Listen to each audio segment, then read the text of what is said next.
You said this about Barack Obama. You said Barack Obama set this election result up, meaning the Trump election, just as skillfully as the Weimar Republic set up the Nazis coming to power through the ballot box in 1933. Now, what do you mean by that?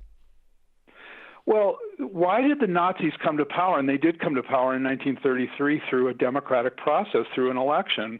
Why did they come to power? Because remember, Germany was a sophisticated, cosmopolitan, modern, European, Western country, right? It wasn't some freak show, and it wasn't sort of, I think, under normal circumstances, going to vote for a party like the National Socialists. But by 1933, the country was so desperate. It was undergoing, incredibly destructive economic disastrous forces were pummeling the country. We all know about the rampant hyperinflation. They had been blamed, I think, partially unfairly for World War I, and they were saddled with all these reparations. There was all this, sort of anger and hostility and frustration, and the Weimar Republic was just a complete political, institutional disaster. It was just a form of government that couldn't deliver anything and didn't deliver anything.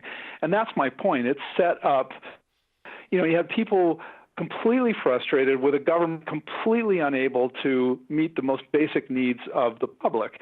And, we're not talking about the same degree here of effect, but you have the same thing going on in 2016 in America. You have people completely frustrated with the fact that, if you're middle class, you've basically been stuck since 1980 if you're lucky. If you're unlucky, you lost your job. You literally are earning exactly the same wage if you're working class or middle class that you were earning in 1980, literally exactly the same wage. You're going nowhere. You're frustrated. And Barack Obama spends 8 years in the White House, supposedly the leader of the People's Party, right, and doing nothing about that. And people are frustrated. And I think the reason that they were willing to vote for a complete screw-up clown like Donald Trump, you cannot possibly imagine that happening. I can't in normal times. I think it takes the combination of massive public frustration and a government completely unable or unwilling to deliver any goods to meet some of those frustrations that people have for them. Plus, Hillary is a disastrous candidate.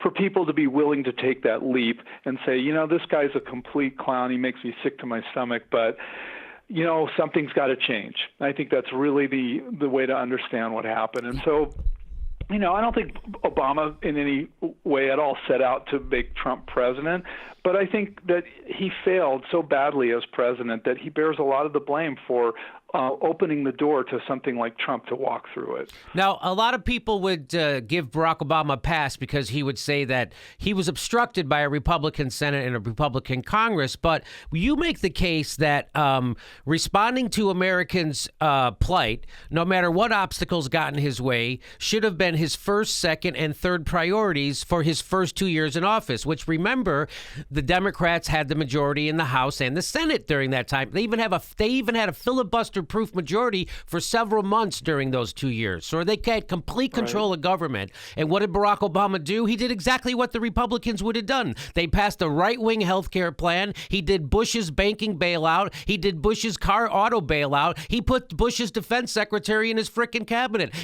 And then he went on to make the Bush tax cuts permanent, at the same time cracking the heads of peaceful protesters at Occupy Wall Street, and he didn't put on the comfortable shoe to go help the teachers in Wisconsin. And so this is what you're saying, so when you don't do anything to help the people who are desperate for change, when you promise hope and change and you don't bring any change, they're going to vote for change again, which is what they did with Donald Trump.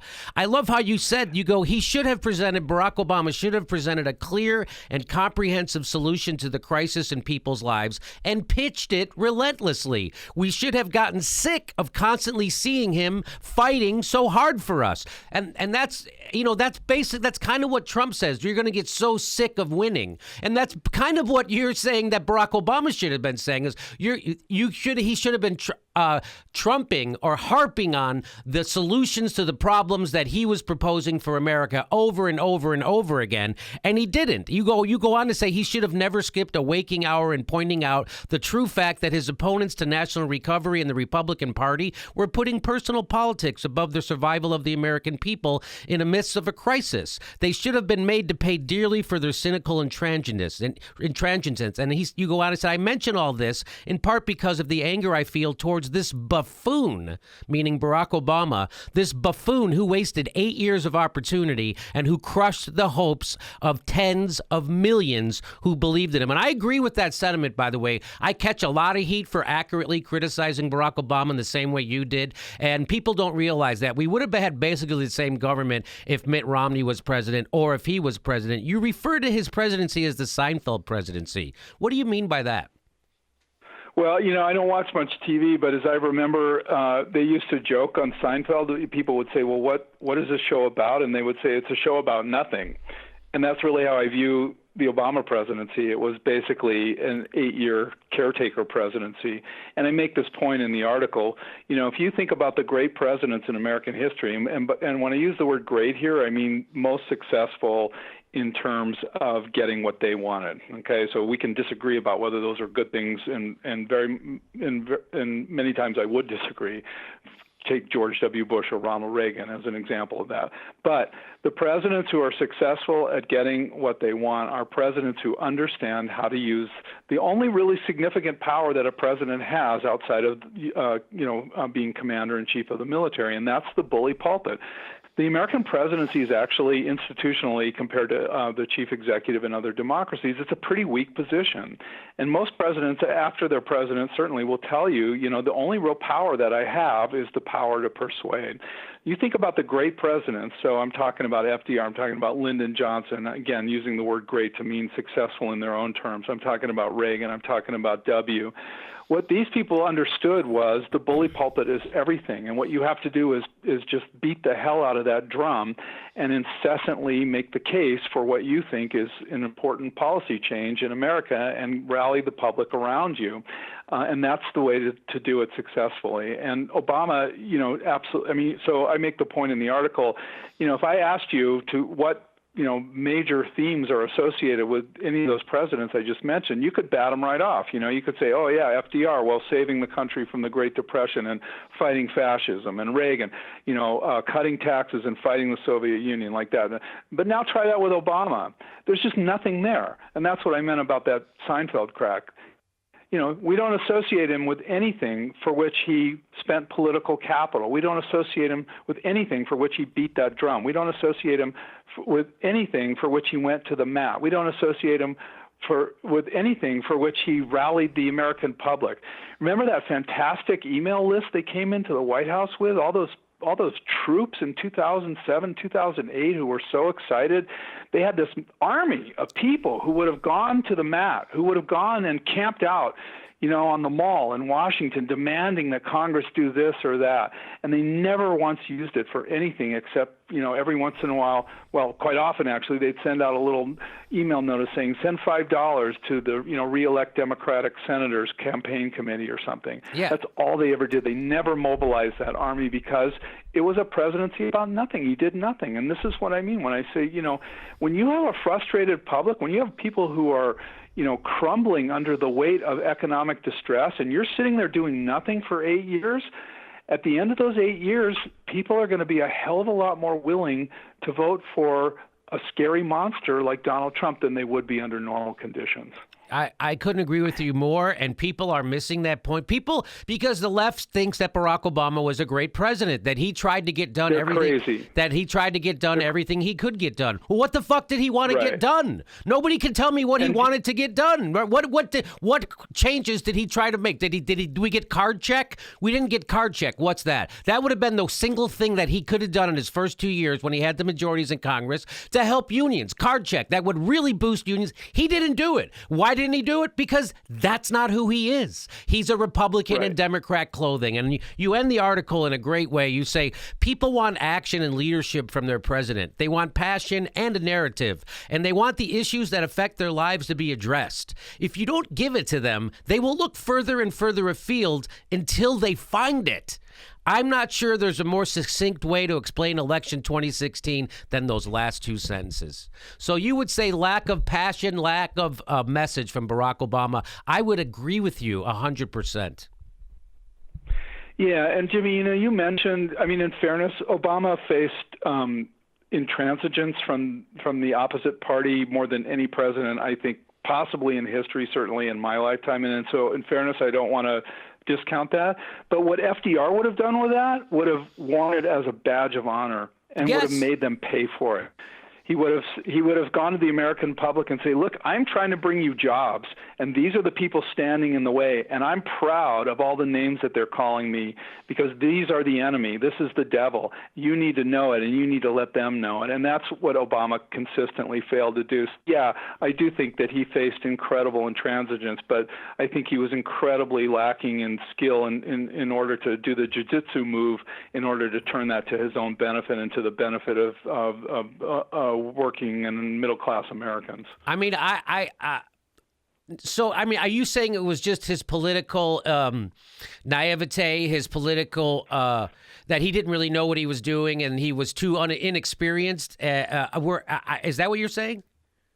I think it's both. I completely agree with you that liberals who think that Obama's a liberal are absolutely foolish in exactly the same way that they revere Bill Clinton or John F. Kennedy to this day. What they like a narrative. They like a he's a black guy and he made it to the presidency. That makes my heart go boom, boom, boom. Or Kennedy, he's really handsome and stylish, right? That makes my heart beat faster. They like that, but what people consistently fail to do is ask, what are the policies that this person stands for? What is the political capital that this person is willing to spend in order to make America better in this way or that way? And when you do that, so that's when you realize, as you, I think, very accurately pointed out, that Obama, I'm not sure I'd quite call him a Republican in Democratic clothes, but he's pretty close if he's not that. And he's certainly a very much more conservative figure than liberals realize. So I do think that's true, but I also simultaneously true that he never wanted to be I think it's simultaneously true that he never wanted to be a failure as a president. And I think that he came to Washington with a combination of arrogance and naivete, thinking that, he could get these people, he's sort of the Jesus guy that can walk on water and he can bring these people together. They're all equally guilty of being intransigent these last decades. I can bring them together. Valerie Jarrett's there saying, Barack, you walk on water. He believes it. Has no clue who he's dealing with in terms of the Republican opposition. And I think he got completely rolled during the 8 years of his presidency. So it's hard to reconcile them, but I think they're both true. I agree. I would add one more thing to the mix on that is that, the donors really pick who our politicians are in America. If you can't get money from big money donors, you're not a viable candidate, right? So I think the donors... why was Barack Obama, a black guy with a Muslim name, allowed to become president if he was such a crazy liberal? It's because he wasn't, and they knew it. And the donors pick weak Democrats and strong Republicans, as Cenk Uygur says. So they like strong Republicans that stand up at every turn for corporations and the interest of the establishment. And they like weak Democrats who give lip service to the people and the workers. But when it comes time to stand up, they don't. They're pre-selected. And so I would agree with all those things. What do you see going forward? I think there's a lot of truth to that, although I think that scenario may be eroding a little bit. We see that with the success of Bernie's candidacy, but it seems to me also clear that liberals are becoming disenchanted with the Democratic Party right now, certainly not as much as they should be, but I don't know how sustainable that model is going to be going forward, but I think there's some real wisdom to what you were saying. They just reelected Nancy Pelosi as the House leader, and she was on CBS, and she said, I don't think the Democrats want a new direction. Yeah. That's kind of funny, right? Well, it's certainly, it's certainly a scary thought. But think about who voted in that election, right? It was the members of the Democratic caucus in the House. So you're talking about a pretty small number of people, pretty self-interested group. But if you look at the Democratic voting base, I don't know. I don't know where they are. I mean, I don't see enough people that are disenchanted to make me very optimistic. But I think, how can you not sort of say, "Wow, something's dramatically wrong here" after what's happened? And also looking forward, as I mentioned, where do you go in 2020? I mean, Cory Booker. I mean, come on. There's just nothing there. There's an incredible vacuum. Whereas the Republicans are much younger. They control all three branches of the federal government and all these state houses. They've got a very deep bench. And, if you're a liberal in America and or Democrat, this is a time for some real concern. And that also, as I mentioned before, I think psychologically opens the door to welcoming some amount of change that you wouldn't necessarily welcome under normal conditions. So 40% of Americans can say they don't affiliate with either party. That's a plurality in an election. Why do you think someone like Bernie Sanders, or what do you think the chances of someone pulling that off? Like, people forget Ross Perot got 19% of the vote. He had no organization behind him. He got 19% of the vote. Now, if Bernie Sanders, who's an actual politician who has actually, what do you think he could do if he did? I think it would work. What do you think? Well, I mean, you'd have to run a different campaign. Like I said, I mean, there was a really interesting article which was really overlooked in the New York Times. This is going back months. But deep within the bowels of that article, it was revealed that when Sanders threw his hat in for the presidency, they didn't really believe that he had a shot at it. And then sort of miraculously, the campaign took off. And I think in fairness to Bernie, he was really faced with a very difficult choice, which was, do I really take off the gloves and go for it? Because you could destroy Hillary Clinton pretty easily if you do that, if you're willing to do that. But of course, there's a lot of danger there, one of which is you could be hated by members of your own party, and another is you could you could give her some really severe body blows and she still wins the nomination, but then she's such damaged goods, she can't win against some horrific figure like Donald Trump, and everybody hates you, Bernie Sanders, for that. And I think Bernie, at the end of the day, was too much of a kind of good citizen and gentleman to actually really go for it. But in the future, looking forward, I think if you had imagine a younger Elizabeth Warren in 2020 who was sort of, ready to go to the wall and destroy a Cory Booker or some conventional, Joe Biden type candidate, then I think that you could see that person win the nomination, because I think people are going to be pretty fed up then as they are now with, how does Bernie do so well?